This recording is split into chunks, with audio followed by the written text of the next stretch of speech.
क्या कार्य है और क्या अकार्य है, अर्थात क्या निषेध है और क्या विधि, क्या करना चाहिए और क्या नहीं करना चाहिए, ये शास्त्र प्रमाणित होना चाहिए। मन बुद्धि तो बहुत बदमाश है, दोनों मिलकर के हमारा आज तक पतन ही कराते रहे हैं। इनकी सुनो और शास्त्र या गुरुजनों के वाणी से इसका प्रमाण लो। अगर ये सही सलाह नहीं तो इनकी बात मत मानो। ये किस अभी तो को ठीक निर्णय कर रहे, 2 मिनट बाद इतना गलत निर्णय कर देंगे, हम इनकी क्या क्या बात माने। इनका निर्णय ठीक नहीं होता मन बुद्धि का, उसकी जांच करनी पड़ती है। भगवान इसीलिए कह रहे हैं मय्येव मन आधत्स्व मयि बुद्धिम निवेशय, तुम अपना मन बुद्धि मेरे में लगा दो। अर्थात भगवान की क्या आज्ञा है, इस विषय में भगवान क्या कहते हैं, तो वो बात जानने के लिए सत्संग सुनना पड़ेगा, साधु समागम होगा, क्योंकि बिना संत संग के मति निर्णय करने लायक नहीं रहती। अब जैसे आप जो बातें सुन रहे हैं और अगर श्रद्धा विश्वास रख रहे हैं तो कहीं भी इसके विपरीत होगा तो आपका, वहाँ हमने बात सुनी थी उन संत की, ये बात ठीक नहीं है, तो वो उससे हम मन को बुद्धि को सपोर्ट करने से रुक जाए। अगर हम सपोर्ट ना दें तो ये दोनों कुछ नहीं कर सकते। हमारे बिना दस्तखत के हमारा मन कुछ नहीं कर सकता, क्योंकि आपको इतना लुभायमान कर देता है कि आप निर्णय करने लायक नहीं रह जाते और उसी के साथ बह जाते हैं। जितने पापाचरण हो रहे हैं वो इसी मन के द्वारा हो रहे हैं। मन बुद्धि की सलाह जैसी हुई, जो दिखाया, जो संकल्प बनाया, वही क्रिया की, तो वो दुर्गति पक्की हो जाती है। अब साधुता या भगवत मार्ग या दैवी संपदा या मानवता तभी आएगी जब भगवान की आज्ञा के अनुसार चलोगे। भगवान की आज्ञा श्रीमद् भगवत गीता जी, श्रीमद् भागवत या भगवत प्रेमी महात्माओं के वचन, भगवान की वाणी ही तो हम लोग गाते हैं, शास्त्रों की बात ही तो गाते हैं। अपनी अनुभूति और शास्त्र के वचन दोनों मिला करके वो परम मंगल के लिए वही तो गान करते हैं। तो हम केवल अपने मन बुद्धि की बात ना माने, नहीं हो तो बहुत आजकल यही हो रहा है ना, मन बुद्धि की बात देखो ना क्या हो रहा है, तमाशा हो रहा है, अपने जीवन के साथ खिलवाड़ हो रहा है, सर्वनाश का खेल खेल रहे हैं। कौन? यही मन बुद्धि, इन्हीं की सलाह से। अब जैसे बात कहो तो चुभता है। आज जो हमारी नवीन पीढ़ी है जिस स्तर से गिर रही है, तो समाज का क्या होगा, क्या होगा। छोटे छोटे बच्चे अपने जीवन को नष्ट कर रहे हैं गंदी चेष्टाओं से, बच्चे बच्चियां सब, क्योंकि उनको ज्ञान ही नहीं है कि इस समय हमारे जीवन का कर्तव्य है विद्याध्ययन, संयम और वो सद्गुण सीखने जिससे हम देश सेवा, समाज सेवा, परिवार सेवा कर सकें।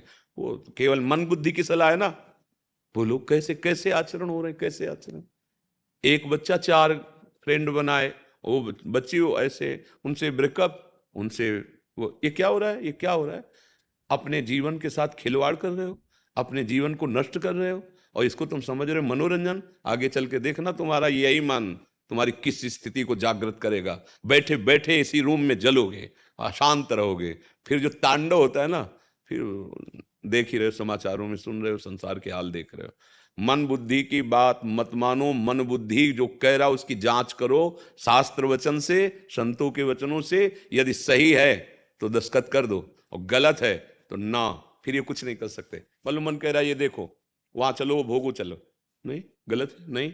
अब वो जलाएगा, प्रमथन स्वभाव का, चुपचाप सह जाओ, वो तुम्हारे अधीन होने लगेगा। हम लोग सह नहीं पाते तो उसके अधीन हो जाते हैं, जो कहता है वैसा। फिर कहते हैं यार अंदर से आया था कि ना करो, पर पता नहीं किसने करवा दिया, इच्छा तो नहीं थी हमारी। यही भूत है, यही भूत मन रूपी भूत है। इसीलिए हम सबसे प्रार्थना करते हैं नाम जप करो, नाम जप। उससे क्या होगा कि तुम्हारी बुद्धि में विवेक जागृत होगा, और विवेक निर्णय करने की सामर्थ्य रखता है। बुद्धि तो सलाह ही दे रही है, यही बुद्धि तो सलाह दे रही है। ये जो माता पिता का अपमान करके बच्चे मनमानी आचरण कर रहे हैं, ये बुद्धि की तो बड़े बुद्धिमान हैं, बड़े बुद्धिमान। देखो कितनी बुद्धि, मतलब उनकी अगर बुद्धि देखो, अगर सतमार्ग में लग जाए तो यही देश सेवा और भक्त बन जाए, ये मंगल करें। पर वो बुद्धि बहुत है, प्रयोग गलत है। बुद्धि बहुत है, उसका प्रयोग गलत है। तो हम मन बुद्धि की बात ना माने, मन बुद्धि की वो बात माने जो शास्त्र सम्मत हो, समाज सम्मत हो, संत वाणी के अनुकूल हो, भगवान की प्राप्ति के लिए मानो दे मिला। मन मानी आचरण, न यहाँ सुख न परलोक में सुख। तो हमारी तो प्रार्थना यही। इसलिए जैसे गीता पृष्ठ से आस्तिकता की आधारशिलाएं, बहुत से ऐसी छोटी छोटी पुस्तिकाएं हैं जिनको पढ़ना चाहिए। तो आपको पता चलेगा कि कौन सा कार्य करना चाहिए, कौन सा नहीं करना चाहिए, क्या भगवान हैं, उनके भजन से क्या मिलता है, हमारा उद्देश्य क्या है, हमारा जीवन क्या है। तो हमें तो लगता है कि सत्संग सुनो और 10 मिनट 20 मिनट निकाल करके कुछ ऐसी, जैसे भाई जी हनुमान प्रसाद पोद्दार जी, पूज्य राधा बाबा, जय दयाल गोविंद जी, स्वामी श्री राम सुखदास जी, इन महापुरुषों के वचन की छोटी छोटी भी हैं, तो आप 2 पेज पढ़ो, पर उसको अच्छे से ध्यानपूर्वक पढ़ो। फिर सत्संग सुनोगे तो और प्रवीण हो जाएगी, बुद्धि प्रवीण हो जाएगी, तो मन को रोकने में समर्थ हो जाएगी। अभी बहुत गंदा मन और बुद्धि है, वो 1 मिनट तो थोड़ी अच्छी बातें सुनवाएगा, फिर वो बुरे कार्यों में लगा देगा।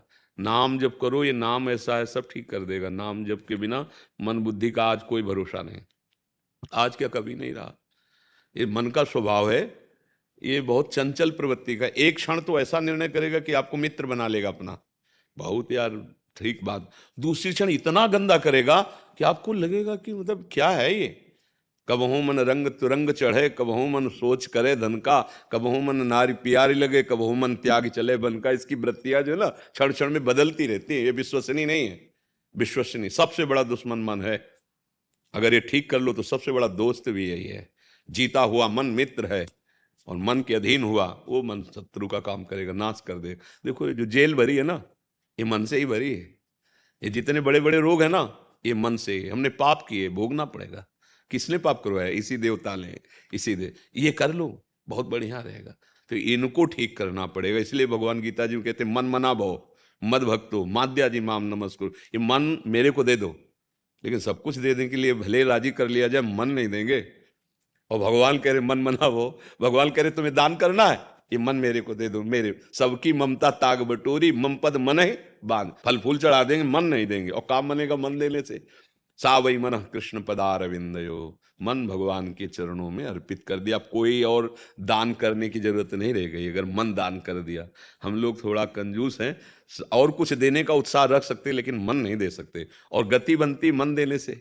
जो आनंद, भगवदानंद, दिव्यानंद, वो इसी मन देने से होता है। तो सबसे प्रार्थना है, मन बुद्धि के अनुसार मत चलो, मन बुद्धि को शास्त्र के अनुसार चलाओ, धर्म के अनुसार चलाओ, जो गुरुजनों की वाणी उसके अनुसार चलाओ। अभी सुखी हो जाओगे, अभी सारे पाप नष्ट हो जाएंगे। अच्छे अच्छे विचार जो हमें शीतलता देते हैं ना, वो चाहे जितने करोड़ों का बना हुआ अच्छा रूम हो और उसमें एसी हो, सब सुगंधित पदार्थ रखे हो, वो सुख नहीं देंगे जितने अच्छे विचार सुख देते हैं। हम क्या होते हैं, बुरे विचारों में फंसते चले जा रहे हैं। अशांत, चिंता, भय, शोक देख लो ना, आपके अंदर देख लो। एक आए थे सज्जन, तो उन्होंने कहा कि जीवन में जो संपत्ति चाहिए हमने प्राप्त कर ली, जितना अच्छी संपत्ति है। पद चाहिए तो बहुत से भारत से हमें वो रत्न आदि ये सब मिले, पर मुझे भय लग रहा है। और क्यों? मुझे मरने को भय लग रहा है, मरूंगा। ये समझो, अब सब छूटेगा जो हमें नाटक में मिला है ये। अब ये सब छूटेगा, देह छूटेगा, बच्चा छूटेगा, वो महल छूटेगा, बैंक बैलेंस छूटेगा, वो सब इनाम वाली चीजें देख देख के सब छूटेंगी। अब जो मिलना चाहिए वो मिला नहीं, तो भय तो लगेगा ही। आए किस लिए हो? अगर नाम जप करो और फिर ये सब हो, कोई परेशानी नहीं। भगवान की भक्ति नहीं, भगवान का नाम जप नहीं, तो अब आखिरी समय और पता है सब छूटेगा। अब घबरा रहा है, जहां जाना है वहां परिचय नहीं, और जहां जाना है वहां के लिए धन नहीं। यहाँ का पैसा नहीं चलता, वहां नाम रूपी धन चलता है। परम धन राधा नाम आधार, राधा राधा राधा। तो मन बुद्धि को शास्त्र संयम के अनुसार, शास्त्र आज्ञा के अनुसार जो चलाता है, वही ठीक मार्ग पर चलकर सुखी